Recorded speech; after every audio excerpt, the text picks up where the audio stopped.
हरे कृष्ण। ज्येष्ठ शुक्ल पक्ष की निर्जला एकादशी व्रत। एक समय महर्षि वेदव्यास जी महाराज युधिष्ठिर के यहाँ संयोग से पहुँच गए। महाराज युधिष्ठिर ने उनका समुचित आदर सत्कार किया।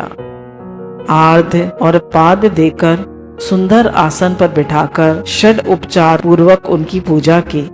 जब महर्षि सब प्रकार से निश्चिंत होकर बैठ गए, तब भीमसेन ने हाथ जोड़कर उनसे कहा, भगवान, मैं बड़ी आपत्ति में पड़ गया हूँ, दया कर आप मुझको इस आपत्ति से बचाइए।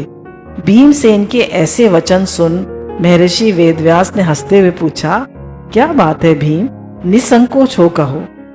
भीम ने कहा, प्रभु, महाराज युधिष्ठिर, धनुषधारी अर्जुन, विचारवान सहदेव और बहादुर नकुल एवं सौभाग्यवती महारानी द्रौपदी इत्यादि सभी लोग एकादशी का व्रत करते हैं और मुझे भी विवश करते हैं कि तुम भी एकादशी का व्रत करो।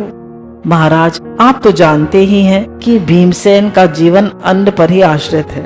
एक दिन भोजन न करने की बात तो अत्यंत दुष्कर है। एक क्षण भी बिना खाए ये नहीं रह सकता। तब आप ही बताइए कि किस प्रकार ये मेरा धर्म संकट दूर हो। भीमसेन के ऐसे वचन सुन वेदव्यास जी ने कहा, मानव धर्म की संपूर्ण कथा मैं तुमको सुना चुका हूँ। साथ ही वैदिक धर्म की कथा तुम्हें समुचित रूप से सुनाई है और ये भी बतलाया और समझाया है कि कली काल में वे समस्त धर्म कार्य करना असंभव नहीं तो कठिन और दुष्कर तो जरूर है। अस्तु, मानव जीवन के कल्याण के निमित्त मास की कृष्ण पक्ष एवं शुक्ल पक्ष की एकादशियों का व्रत अवश्य ही करना चाहिए।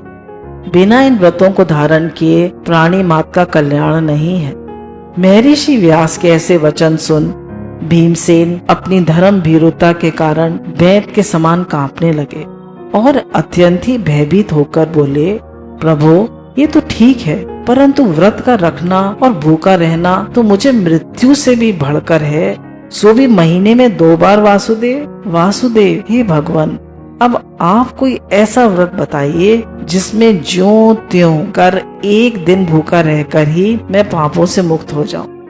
भीमसेन के ऐसे वचन सुन महर्षि वेदव्यास ने कहा, अच्छी बात है, मैं तुम्हें व्रत बताता हूँ, उसको करो। इस एक ही व्रत का पुण्य फल मास की समस्त एकादशियों से बढ़कर होगा। महर्षि के ऐसे वचन सुन भीमसेन प्रसन्न हो गए और हाथ जोड़कर कहा, प्रभु, कहिए और शीघ्र कहिए कि वह कौन सा व्रत है।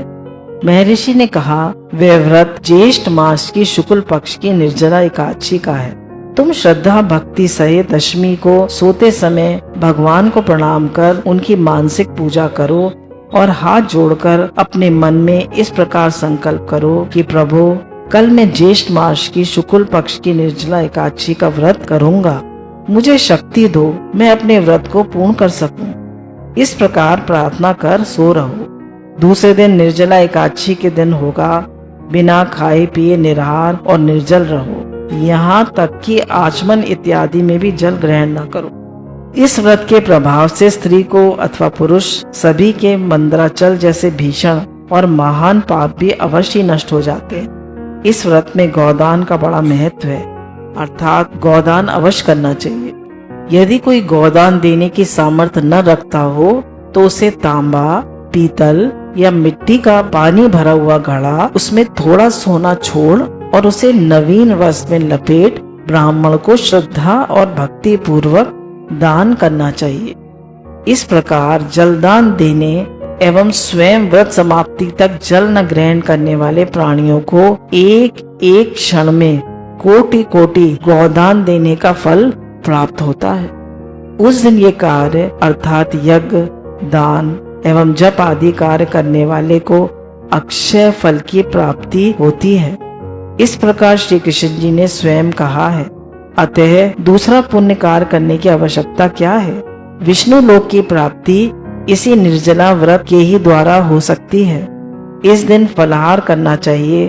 अन्न खाने वाले की अनेकों प्रकार की दुर्दशा होती है और वे चांडाल स्वरूप समझे जाते हैं। इस व्रत के प्रभाव से चोर, गुरुद्वेषी एवं हर प्रकार के पापियों का उद्धार हो जाता है। श्रद्धालु स्त्री एवं पुरुषों के विशेष कर्तव्य ये हैं। शेष शैया पर स्थित श्री विष्णु भगवान की भक्ति पूर्वक पूजा एवं धेनु दान तथा ब्राह्मणों को मिष्ठान का भोजन करा दक्षिणा देकर संतुष्ट करना चाहिए। निर्जला व्रत रखने वालों को गौ, वस्त्र, छत्र, शैया, कमंडलू आदि वस्तुओं का प्रेम पूर्वक भक्ति सहित दान करना चाहिए। उपाहना दान करने से स्वर्ग गमन के हेतु स्वर्ण भूषित रथ प्राप्त होता है और जो इसको भक्ति पूर्वक श्रवण करके तथा कीर्तन इत्यादि करके रात्रि जागरण करते हैं वे मनुष्य बिना विघ्न स्वर्ग प्राप्त करते हैं। हरे कृष्ण।